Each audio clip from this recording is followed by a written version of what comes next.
저는 올해로 딱 결혼 11년 차가 된 39살 여자입니다.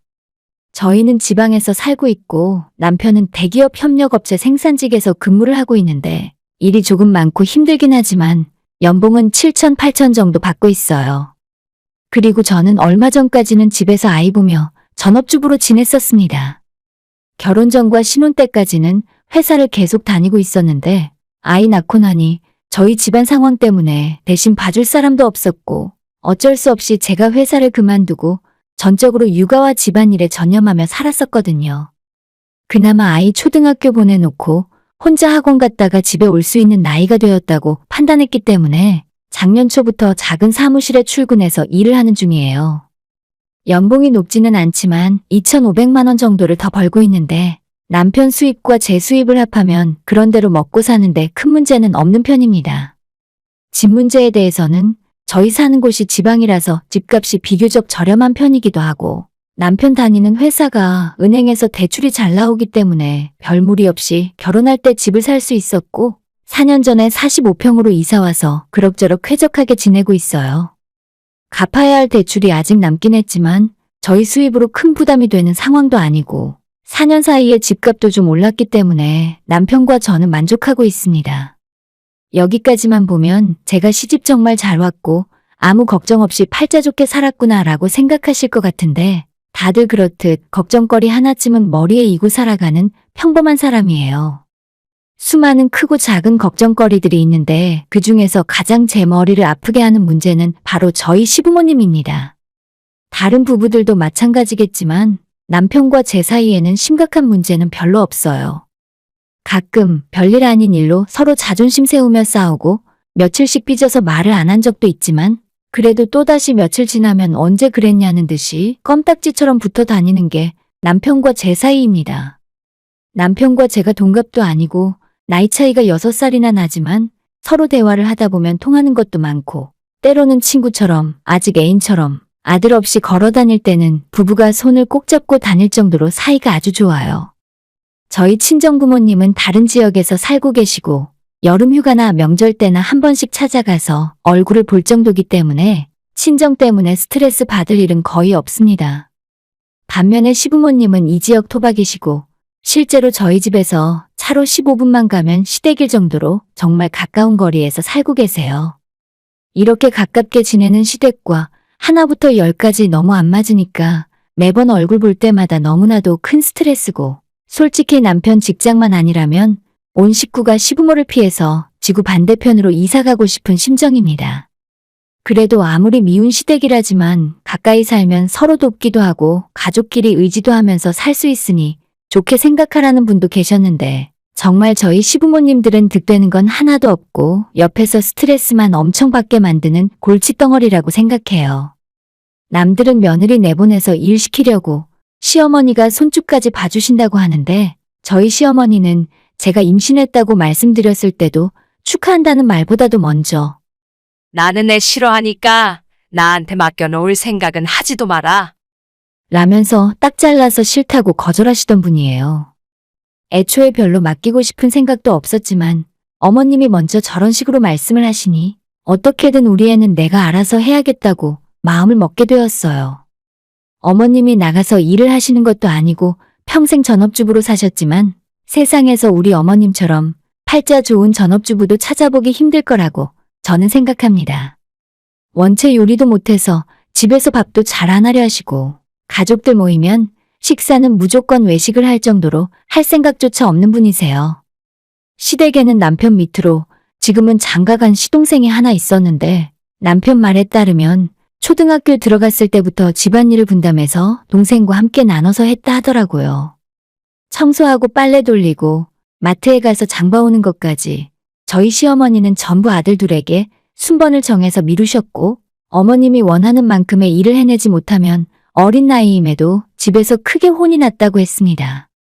이걸 웃어야 할지 울어야 할지 모르겠지만 어머님 덕분에 지금 저희 남편은 집안일을 굉장히 잘하고 웬만한 일은 저한테 물어보지도 않고 혼자 알아서 할 수 있을 정도예요. 아무튼 저희 어머님께서 그 정도로 집안일 하는 걸 싫어하시고 선천적으로 게으르기 때문에 저희가 아이 낳았을 때도 단 한 번 애를 봐주신 적도 없습니다. 물론 시부모님이라고 해서 무조건 손주를 봐줘야만 하는 의무가 있는 건 아니죠. 그래도 갓난 아이 때는 아니더라도 유치원 어린이집 다닐 정도가 되면 저와 남편이 회사 퇴근하고 집에 올 때까지 몇 시간 정도는 봐줄 수도 있지 않았을까 싶은 생각도 들어요. 아이가 5살 때 다시 회사에 나가 일하고 싶어서 시어머니에게 제 퇴근 시간까지만 아이 봐주실 수 있냐고 여쭤보면서 그렇게만 해주시면 매달 용돈을 50만 원씩 드리겠다고 말씀드린 적이 있어요. 하지만 그때도 어머님께서는 제게 남편이 벌어다 주는 돈으로 살림이나 똑바로 하면 됐지. 너가 나가서 벌어봐야 얼마나 번다고 그러냐면서 저의 제안을 딱 잘라 거절하셨죠. 그래서 어쩔 수 없이 우리 애가 초등학교 들어가고 혼자 학원 갔다 와서 간식 챙겨 먹으며 집에 있을 수 있겠다고 생각될 때까지 맞벌이는 꿈도 못 꾸고 집에 붙어 있어야만 했어요. 물론 어머님 탓이 아니라는 것도 알고 시부모라고 해서 무조건 손주를 봐줘야만 하는 의무가 있는 게 아니라는 것도 알고는 있지만 제가 다시 일을 시작하자마자 어머님이 연락하셔서는 이제 너도 돈 버니까 용돈 좀 더 많이 보내봐. 30만 원이 뭐니? 요즘 물가가 얼마나 비싼데. 라고 말씀하셔서 솔직히 좀 황당하더라고요. 언제는 며느리 너가 나가서 일해봤자 뭐 하겠냐며 타박하시고 애도 절대 못 봐주겠다고 하시던 분인데 이제 와서 저한테 용돈 올려달라는 말이 무슨 염치로 그리 쉽게 나오는 건지 도저히 이해가 가질 않았습니다.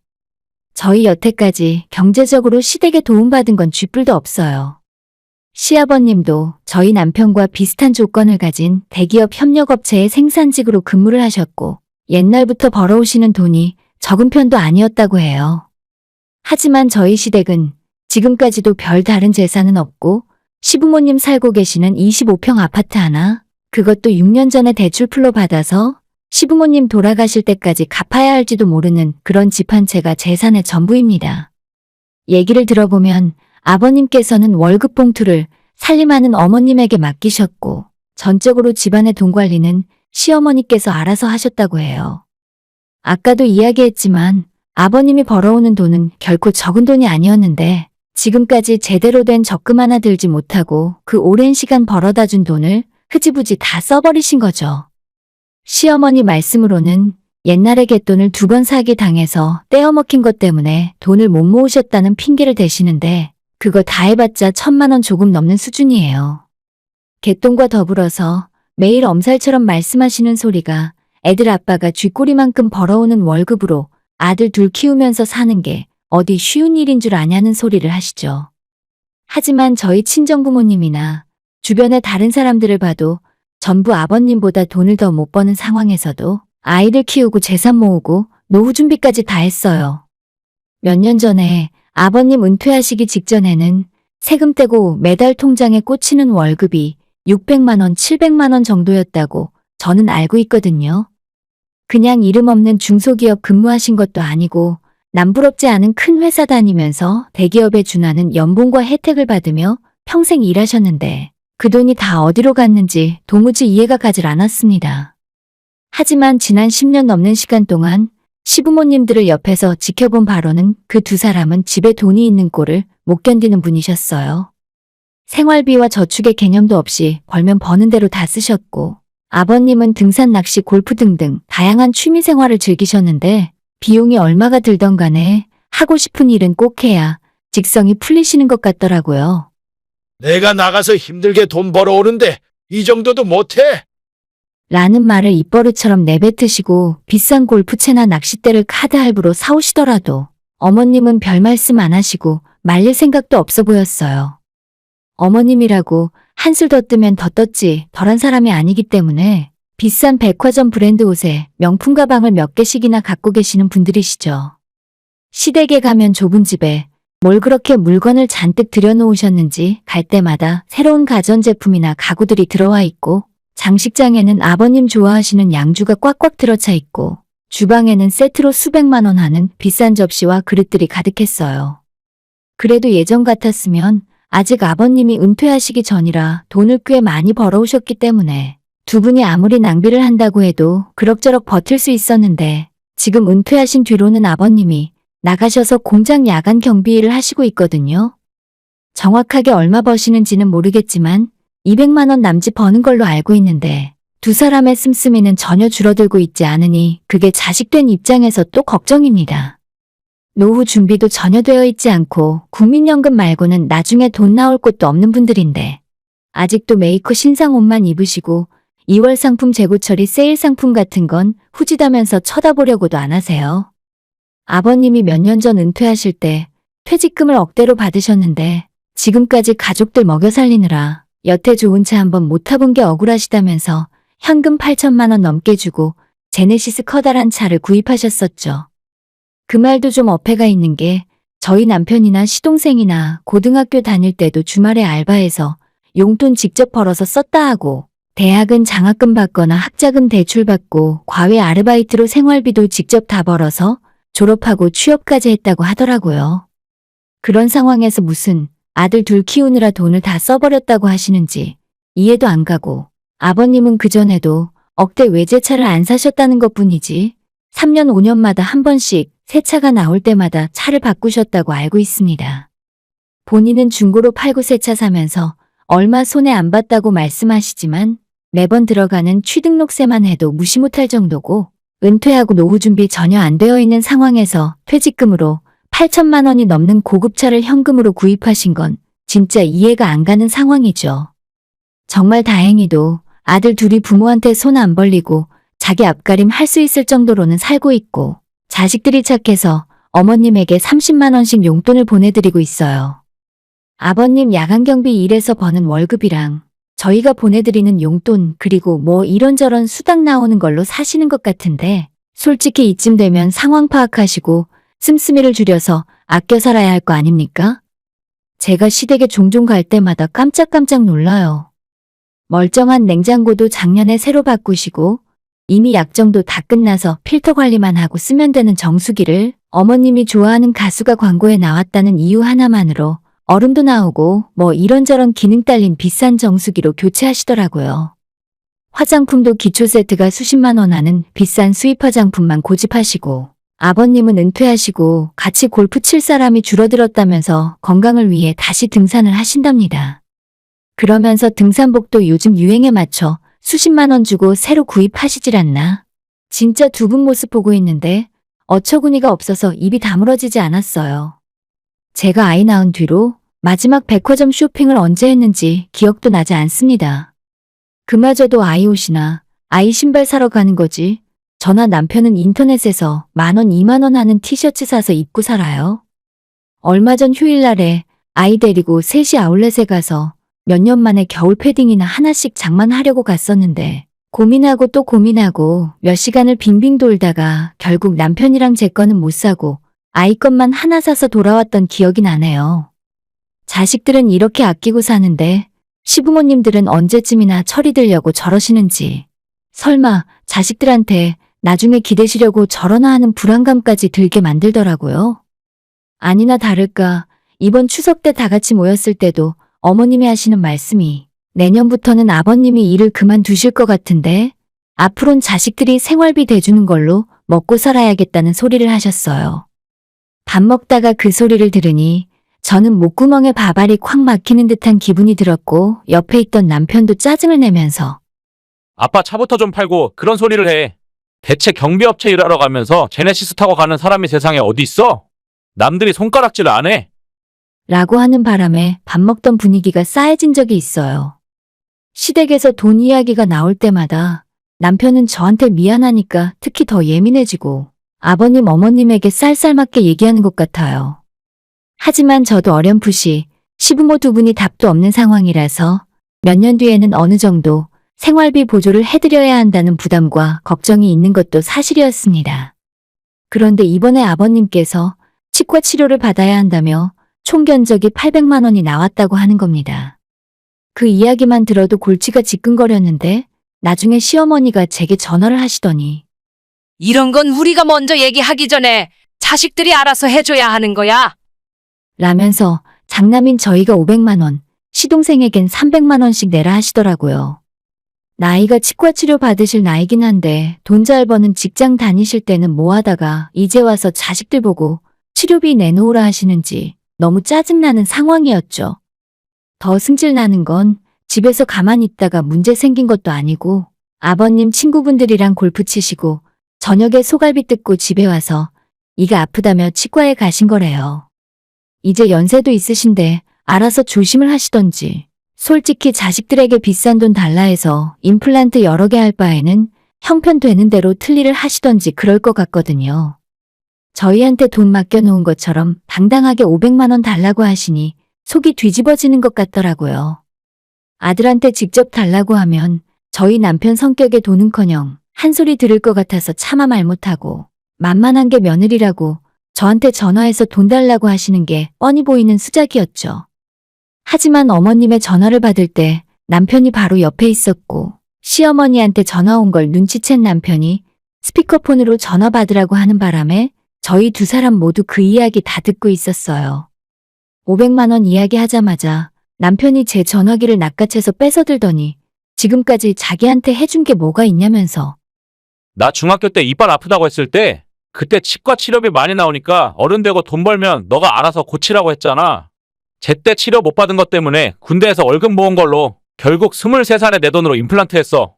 엄마 아버지가 내 앞에서 치과 치료비 이야기할 염치가 있는 거야? 이렇게 계속 돈 달란 얘기 할 거라면 다신 연락하지 말라 하고 남편이 전화를 끊었는데 그로부터 1시간 정도 지났을 때 문 밖에서 시끄러운 소리가 나더니 초인종 소리가 들리고 아버님이 문 열라고 소리를 지르시더라고요. 아까 남편이 전화로 한 소리 때문에 화가 나서 찾아오셨나 보다 생각하고 일단 문을 열어주려고 했더니 남편이 저를 막으며 지금 문 열면 안 된다고 말렸어요. 그래서 저도 인터폰 카메라를 자세히 들여다보고 있었는데 아버님 손에는 망치가 들려 있었고 저희가 끝내 문을 열어주지 않자 망치로 현관문을 두드리고 결국엔 도어락을 때려 부수는 등 행패를 부리시더라고요. 옆집에서 불렀는지 잠시 후에 경찰과 경비 아저씨도 올라왔고 그제서야 저희도 문을 열고 나가서 저희 아버님이 맞다 했더니 경찰분들이 주의를 주고 저희 아버님을 집까지 귀가조치 시켜버렸습니다.